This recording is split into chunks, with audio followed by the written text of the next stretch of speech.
My name is Rob Pilasek, and I'm the training director for Literacy Minnesota.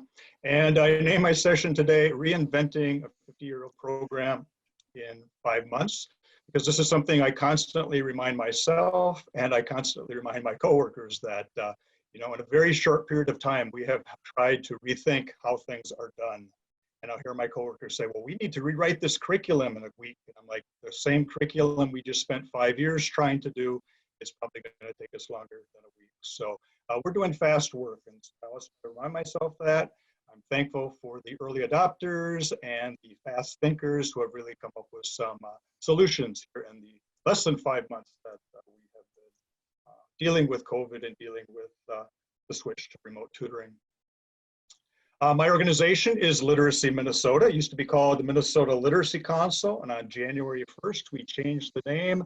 And we thought that was going to be the most exciting thing that happened in 2020. And now we're in August, and I think it's like the 8th most exciting thing that's happened, and the year's not done. But we are Literacy Minnesota, and we do a variety of things, as Jen said. In terms of the work we're talking about today, we directly run 5 learning centers where we have teacher-led classes, ESL, GED, reading classes, or volunteer-led classes, or a combination of the two. We also support a network of community-based organizations, particularly in the Twin Cities area, that provide English classes or GED classes or citizenship classes for their community. And again, in those programs, the classes are either teacher-led with volunteer support or completely volunteer-led or a combination.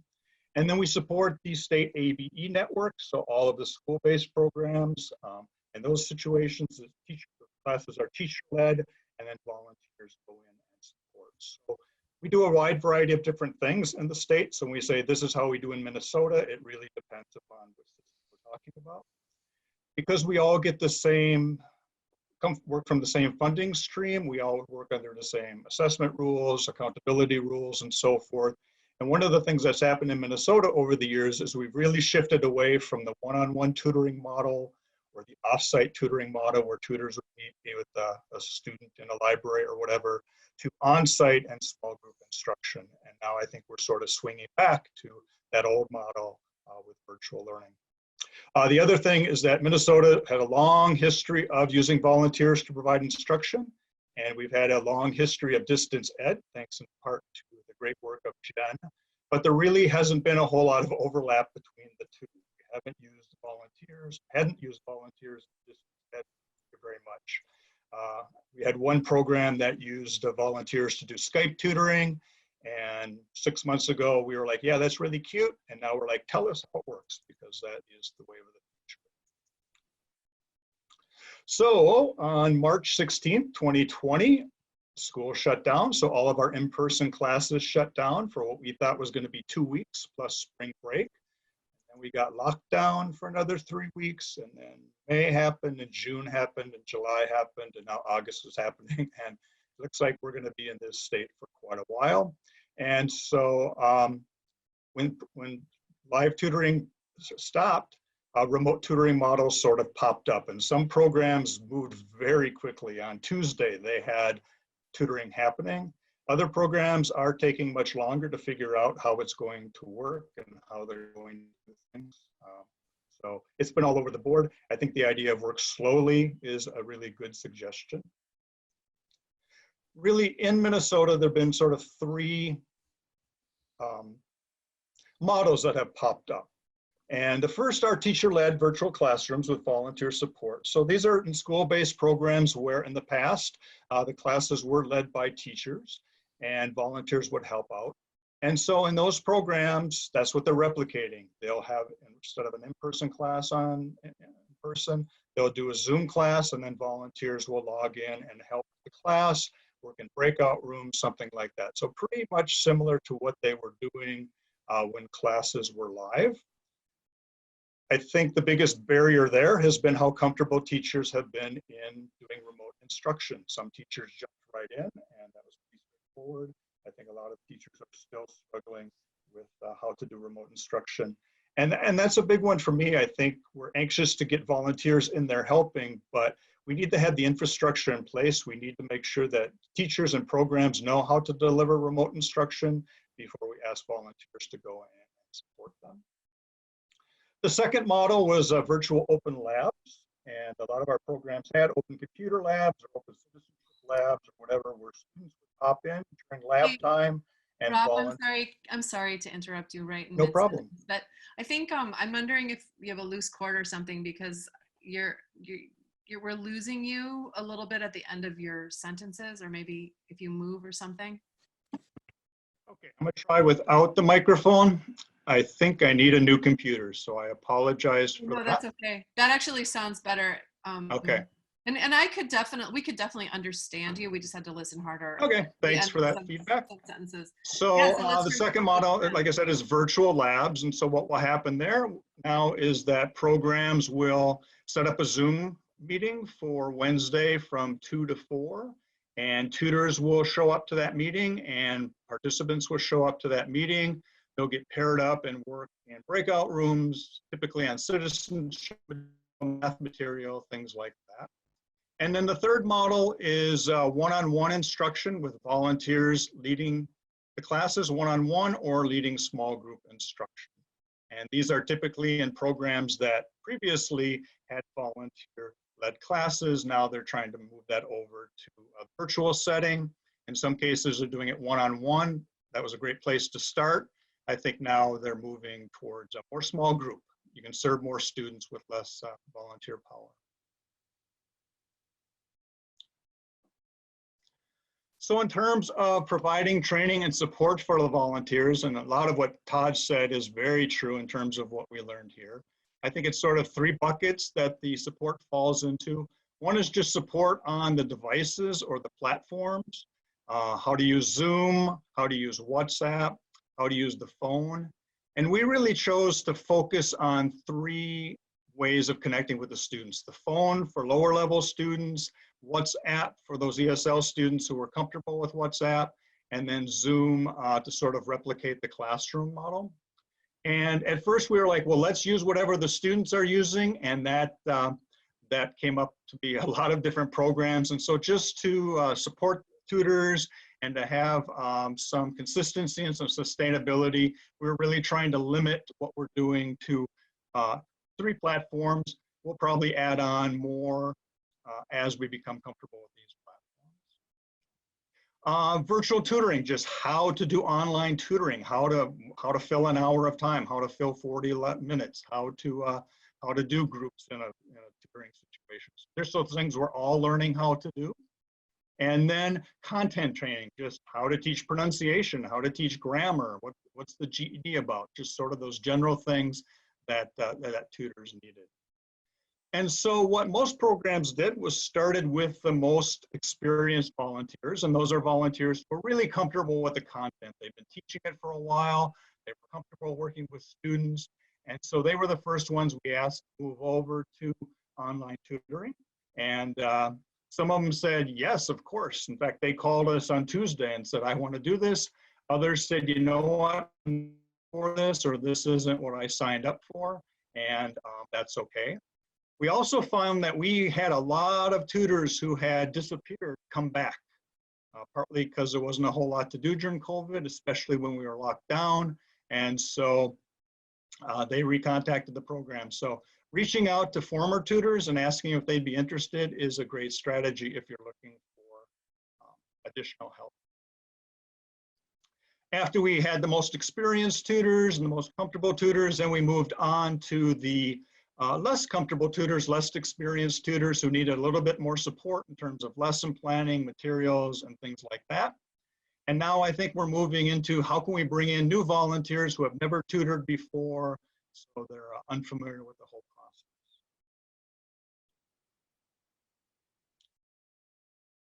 process. In terms of training and support, again, reflecting many of the things Todd said, a lot of staff hand-holding, especially around using the devices. There were a lot of coordinators who spent time helping tutors get on WhatsApp and practice WhatsApp. The happy hour, that certainly happened a lot in Minnesota, where we'd have a happy hour and then it would turn into a little Zoom tutorial for the volunteers. we're lucky in one of our programs that we have a staff who can do some staff-led first lessons, and this is a big piece for success. So the staff person will be the person who contacts the student first to make sure that we have any kind of communication problems taken care of. They'll lead the first lesson, make sure that the student's comfortable with Zoom, take care of any of those lessons. They'll teach a couple lessons, and the tutors can watch and see what is going on. And then once everybody is comfortable, they'll pass it off to the volunteer, and the staff person will go back and work with the student. And then the ready to go lesson plans and materials, that's really important. Here's something that you can do in a 40-minute Zoom lesson. Here's something that you can do in an hour Zoom lesson. Again, not expecting volunteers to create everything from the ground up. That's really important. And we're in the process of creating more of these. I think one of the things we're looking at is how long are we going to commit to this? Is this something we're just going to do until we can get back in the classroom, or do we want to keep remote tutoring as an option? Because recreating those lesson plannings, rewriting those curriculum, it's going to take a lot of work, so we want to make sure that we're in this for the long haul if we're going to do it long haul. Otherwise, look for more short-term solutions. And then the last thing is doing formal training. We have historically done a lot of live tutor training, pre-service trainings, in-service trainings, and so forth. We're trying to replicate that online. So we've done some webinars. And I want to do a shameless plug and just show a list of the webinars we have scheduled for the fall. And I broke them down by color. The ones in blue, thank you, Ebony, for posting that link. The ones in blue are really around that, how do you teach online? Remote tutoring 101, lesson planning 101, adapting materials 101, really just looking at that, how do you teach? Yes, they are open to everybody. The set that's in black are just general teaching topics with a sort of a twist. Here's how you can do them online. And then the last set are just general topics that we're offering in webinar format. Okay. I always call them ice cream topics because these are the things that people find fun, as opposed to broccoli topics, which are things that are important, but not necessarily as fun. We do not record the webinars just for the privacy of the people who participate. We do a lot of interaction, a lot of webcams being on, and so just to protect participant privacy, we don't record them. And thank you, Xavier, for the compliment. Yes, and materials can be, if you attend the webinar, you're welcome to share whatever materials we give you. So, one last piece here. And I know when Jen was cleaning up the slide presentation, she was like, why does Rob have this slide in here? But as I'm thinking about risk management and working one-on-one and so forth, I'm kind of having flashbacks to the days when we did a lot of one-on-one tutoring and off-site tutoring. And so we did a lot of how do you deal with exchanging phone numbers? How do you deal with exchanging email and things like that? And I'm kind of wishing I saved my notes. I'm sure there are sitting on a floppy disk somewhere in a box because we've worked through this, we've moved away from it, and now we're sort of swinging back to looking at it. What is that? So we put together a volunteer code of conduct. Ruth is on the call, was part of that as well. And we have a general code of conduct for volunteers, and then we added some pieces we thought were particularly relevant for volunteers who are tutoring virtually. And the first one I have highlighted about judgment, leaving judgments behind. I know that question came up in this group, and we tried to address it because if you're doing a Zoom call, you might be seeing inside somebody's house and so forth. It's kind of just an extension of don't be judgmental about what your student wears to class or your student's hygiene or anything like that. I particularly like it because we'd certainly like our tutors to all have an open mind, but what we're asking them to do is respect privacy and don't make judgments or critical comments. We've talked a lot with Zoom calls about how to do a background. I think in the age of Zooming, helping students understand, using a blank wall or something like that to be more professional is great. But it hasn't been too much of an issue. The one thing I have found that's an issue, and it's not judgmental as much as kind of frustration maybe, is that when the tutors do lessons remotely, there's often a lot of kids around, often a lot of noise, the TV's on and things like that. And we've just had a talk with volunteers about that's just how it's going to be if you're going to do remote tutoring. Next slide is the second part of that agreement. And we added a few pieces. The bottom one probably should be higher up, but the sharing contact, or sorry, the second one from the bottom, sharing personal information. We're in phase one, and I think we sort of felt, because we are working with volunteers who are very familiar with the program, who already knew their students, that having them share contact information with students was fine. As we move forward, we're trying to move away from that to provide privacy of the tutors and also the privacy of our students. Looking for solutions like Google Voice or something like that, so that you can do phone calls with a private number. Email has been less of an issue because most tutors and most students have a junk email that they can use that sort of protects their privacy. One of the benefits of moving into Zoom is that you don't have to use phone numbers. I'm doing a lot of tutoring via Zoom, and I never get the names of the phone numbers of the people I'm tutoring. I just get their email addresses and we communicate that way. You can see the other things that we had highlighted. Socializing, again, because we're making these personal contacts. And then the bottom one, use personal contact information of students for the purpose other than tutoring. We actually found this was more of an issue with students who were doing some spamming of their WhatsApp groups for various promotions and things like that. But these are things we added.